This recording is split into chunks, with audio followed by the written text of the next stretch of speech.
perturbed. We are engaged in a civil war, a cold civil war between counties. And that war is taking place in the Senate. I would have been happier if that war was taking place in another forum. But we are here now fighting with each other. Which county gets more money and which county gets more money, less money. The fight for resources, as I said in the beginning, Madam Speaker, 10 days ago, that if you are not very careful, what sessional paper number 10 did to this country in trying to ensure that development followed the railway line, we are doing it here today by having formulas coming in all sorts of formulations of winners and losers. Senate, if you read Article 96 of the Constitution, Article 96 of Article 1, the Senate represents counties. I am not here to represent Siaya. I'm here as a senator representing counties. And we lost the war when we allowed the central government to take all the money. In a 3 trillion budget, we ended up with 300 billion shillings. What a shame to this House. The war was between us and the national government to make sure that the counties got at least half of that 3 trillion. Now we are fighting each other over 300 billion. What type of people are we, Mr. Speaker, with respect? The war should have been looking at this constitution, that we should have made sure. And I can tell you, if you had made sure that we had more than 400 billion going to the counties, we would not have this argument today. We have been sent by our counties to hunt for big game. We are sent to hunt for elephants, and we ended up trapping a squirrel. Now we are fighting over a squirrel. What a shame to us. We are fighting over a rabbit. Haniri, Senator, we are fighting over a rabbit between Siaya and Vihiga, when we should have been fighting about the elephant. So I am telling you, at the beginning, Madam Speaker had said that we needed to sober down, reason together. Because even now, even the language of saying that we are removing money from one county to another, even going by the CRA formula, they did say we need cushioning, because the national government refused to give the money that we proposed of 346 billion. And they said the only answer was now to find money to cushion. And cushioning was to take from Kiambu and take it to Mandera. Now I want to put this proposal. As a Senate, we have got a bigger war. Take a county like Lamu now, with the LAPSET project. What is going to Lamu in LAPSET is 100 times bigger than what they are getting from this allocation of 2 billion. And that LAPSET project is moving from Lamu to Tana River, to Isiolo, to Marsabit. And if you're asking when, you don't know that there's an international airport in Isiolo. There is an international airport in Isiolo. If you didn't know, you are asleep. You're asleep. You're asleep. I am telling you, our fight is not between us counties.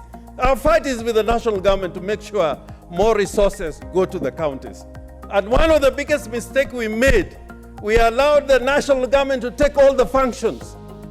In agriculture, a lot of the money which should be going to the counties in health are remaining at the national government.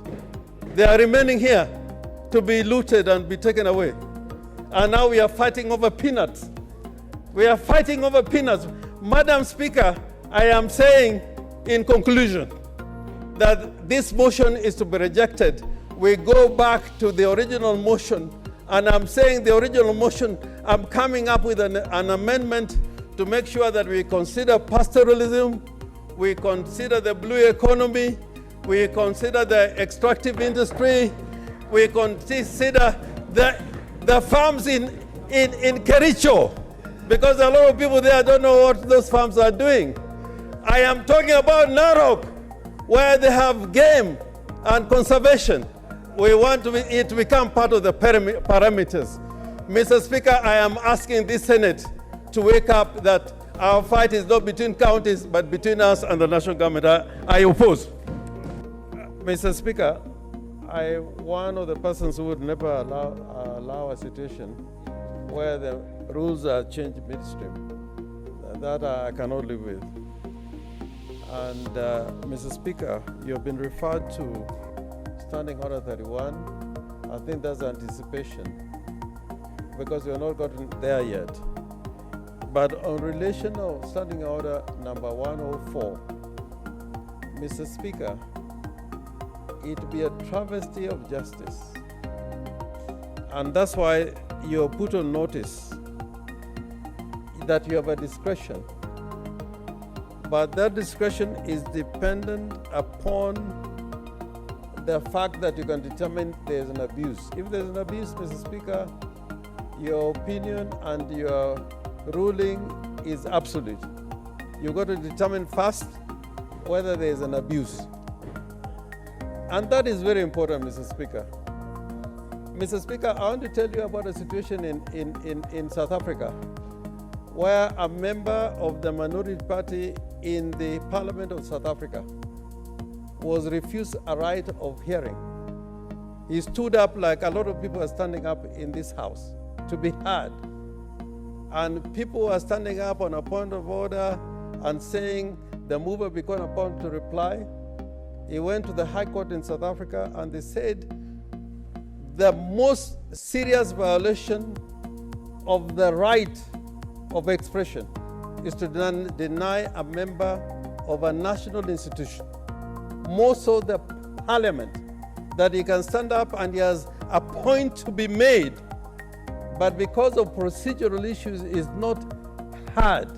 And I want to take you back to Article 1, representative democracy. You know, Murkomen, I never, you've been talking, I never utter a word. I never utter a word. I'll never. Yeah. And if you want to make this a baraza or a kangaroo court, I'll keep quiet.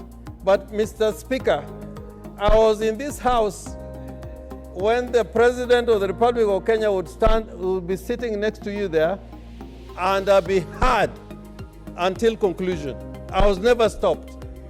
So, Mr. Speaker, what I'm saying is this. In that case in South Africa, the member of the Democratic Party went to the High Court in South Africa and said he was not allowed. He was not allowed as an elected representative to air his views in the National Assembly in South Africa. So, Mr. Speaker, I'm drawing your attention to this thing because the second component is an infringement of the right of the senator. That is very important. And if I stand up and I want to speak, because it's not me today, I have been in this house when some people are in the opposite party. Today I'm in the minority, but they want to be heard. And because people are shouting, that person is not heard. Mr. Speaker, you will go down in history. And I have been in this house with Slade, with Mati, with Ngeno, with so many other speakers, and with Kaparo, and with the great Marende. Never, in fact, Marende would call you he used to call Halwale. I want you to speak on this point before I make a decision. Even before Halwale would stand up, he would actually, I think Senator Wetangula will remember this, he would want to hear Halwale on a point of procedure. And today we are becoming a kangaroo Senate because only the majority can be heard. I know when the vote comes, they will carry their day. Yeah, I agree. Senator Wambua, you'll carry the day. I don't mind. But I'm telling you, for those who stood to bring democracy to this country, in the words of Voltaire, that great Frenchman of the French Revolution, he said, I may disagree with what you say, but I'll fight unto death to protect your right to say what you want to say. So today, in this parliament, where there are senior councils, where there are statesmen, you are stopping somebody to speak on an important issue like division of revenue. Mr. Speaker, I would appreciate if you stopped me from speaking on a statement or a petition. But this is a constitutional duty that we have. Article 217, the Senate shall determine. And you don't want to hear me. Mr. Speaker, even the voiceless, even the people who are quiet today, you must hear them. You must hear them. Unless we become a kangaroo Senate. And I tell you, me, I lived in this parliament when we are only 7. But we'll be heard. We'll be heard. We'll be heard. And today, we are in a free, democratic country at Constitution of 2010. Imagine in a baraza out there, somebody is being told that in the Senate you cannot speak. No, that cannot be. That cannot be. Mr. Speaker, allow everybody to speak.